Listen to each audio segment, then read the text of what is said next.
Eu passei o dia fazendo a mala da maternidade, porque era dia 18. E o parto era dia 31. E daí, eu passei o dia fazendo a mala da maternidade, ajeitando as últimas coisas, parar.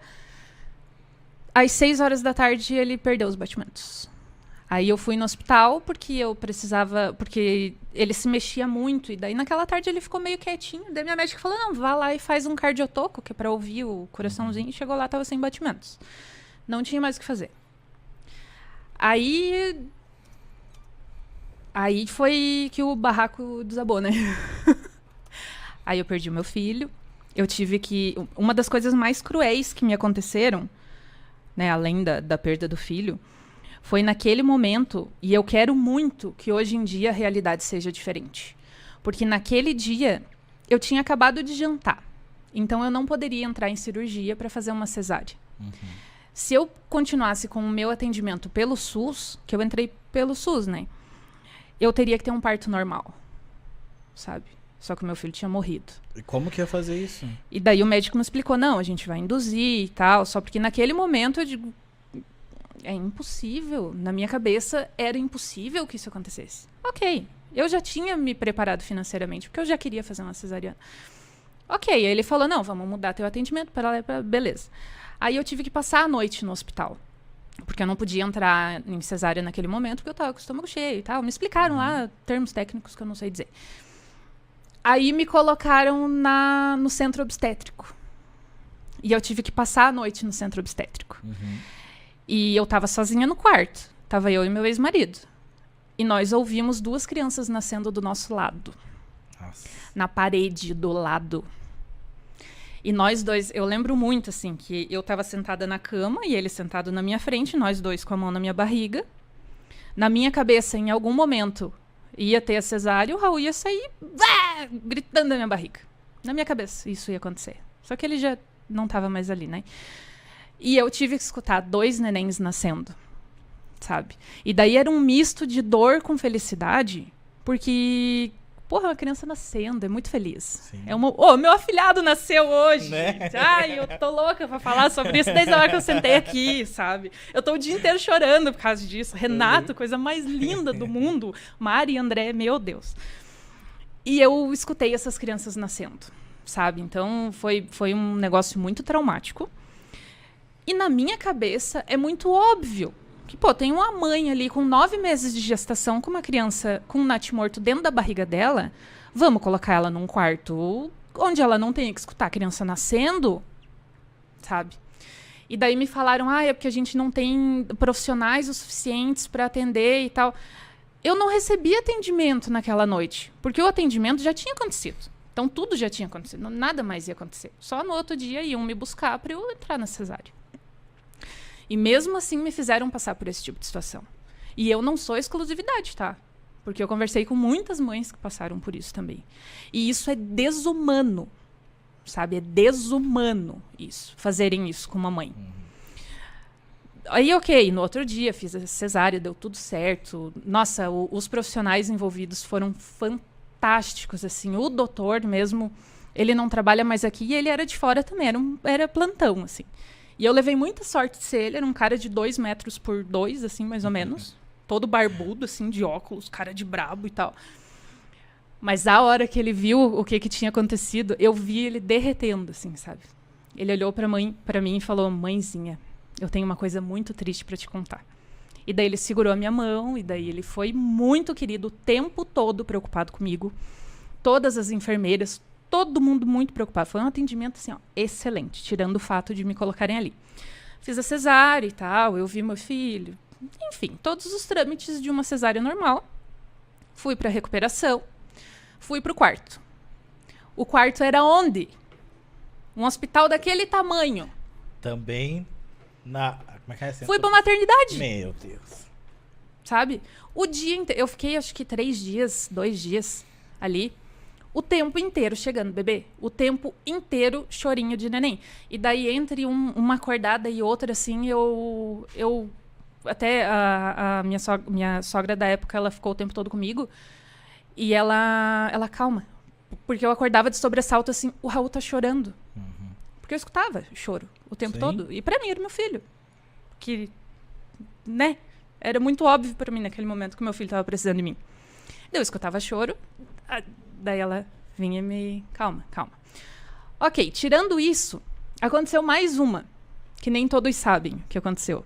Era de manhã, tava eu e a minha cunhada Marta, que tava aqui na live. Nós duas no quarto lá, entra uma moça bem sorridente. Oi, mãezinha, vim fazer o registro de nascido vivo.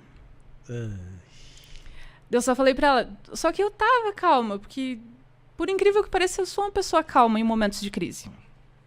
Aí eu só falei pra ela, digo, desculpa, então, você entrou no quarto errado? Daí ela... Daí eu falei, porque meu filho morreu? E daí ela ficou assim, ela não sabe... Mas não tem outra mãe aqui? Tipo, porra! Meu Deus! Ela não pediu nem desculpa! Sim. Sabe? E aí eu fico pensando, cara, mais um ato desumano que cometeram comigo, como cometem com qualquer pessoa. Não sou especial, não aconteceu só comigo, entendeu?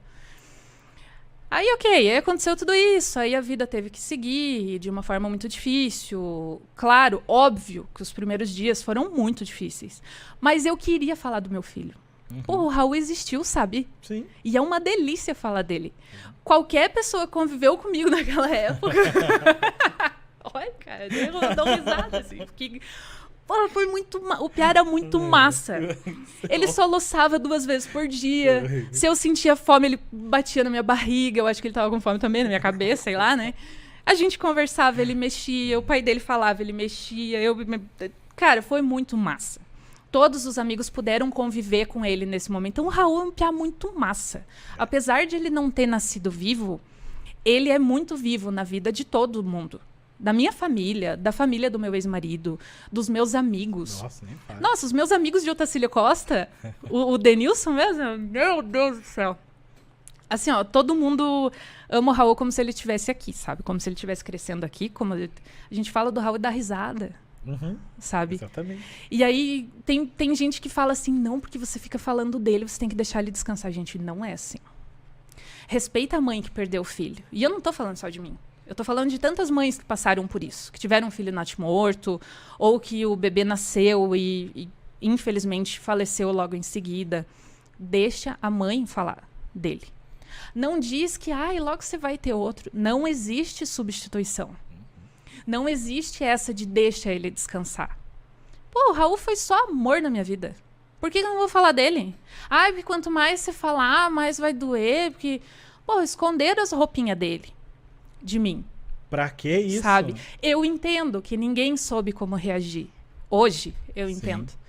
Só que, pô, se uma mãe, ela sai da maternidade sem o filho, que ela entrou com ele na barriga, e ela tem que sair e deixar o corpinho dele lá, deixa ela chegar em casa e cheirar as roupinhas dele, sabe? Deixa ela decidir o que ela tem que fazer. Sim, e eu não tô falando só de mim, porque ninguém sabe como reagir, né, numa situação dessa, e todo mundo quer ajudar, ninguém faz por mal. Sim. Tem as pessoas que fazem por mal, mas a tua família, os teus amigos, as pessoas que gostam de você não querem te ver mal, elas querem tirar aquela dor de você a qualquer custo. Mas pergunta pra mãezinha o que ela quer, sabe? Deixa ela falar. Não deixavam eu falar. E pra mim é tão natural, sabe? E daí o que aconteceu? Amigas minhas engravidaram logo em seguida. E foi muito massa, assim, porque tem uma amiga minha chamada Karine, ela mora em Lages. E ela chegou e ela foi muito sincera. Ela, Rubi, tô grávida e você é uma das minhas melhores amigas. Eu gosto muito de conversar, trocar experiências com você. Eu posso te falar da minha gravidez? Sabe? Porque daí parece assim, quando eu falo Raul, as pessoas que convivem comigo já sabem que, pô, entram na onda, falam também. Mas quem não viveu aquilo que a gente viveu, o clima pesa. Assim, as pessoas se fecham, trocam de assunto e tal. Não troquem de assunto quando uma mãe começar a falar do seu filho. Se a criança tá viva, deixam falar, né? Daí a criança morreu, ela não existe? Deixa a criança existir. A criança vai existir pra sempre. Eu sou mãe, entendeu? Não é porque o meu filho não tá aqui que eu deixo ser mãe, que ele deixou de existir. Cara, o Raul existe. O Raul é muito massa. Raul Moraes Lima Venção, sabe? Eu tenho uma certidão lá, porque daí... naquela ânsia de, pô, meu filho existiu. Aí o pai dele foi lá e registrou, chegou todo faceiro, assim, com a certidão pra mim, sabe? E eu guardo com todo amor, assim. Pô, meu filho existiu, cara. E falar dele é uma delícia. E daí a minha psicóloga sempre falava pra mim, Rubi, sabe por que é bom falar do Raul? Porque o Raul não representa nada de ruim. É ruim ele não tá aqui, é ruim, mas a culpa não é dele, a culpa não é tua, a culpa não é de ninguém. É porque vocês tinham que viver esse tipo de momento. Vocês tinham que viver, fazia parte da tua história. Fala do Raul, porque o Raul foi só amor. Então, toda vez que você falar do Raul, você só vai espalhar amor. E é tão gostoso. Nossa, eu me sinto assim, ó, flutuante. Né? Até no braço ali, né? Tem uma tatuagem ele tá aqui, ali. né? Meu piá, velho. Não, tá sempre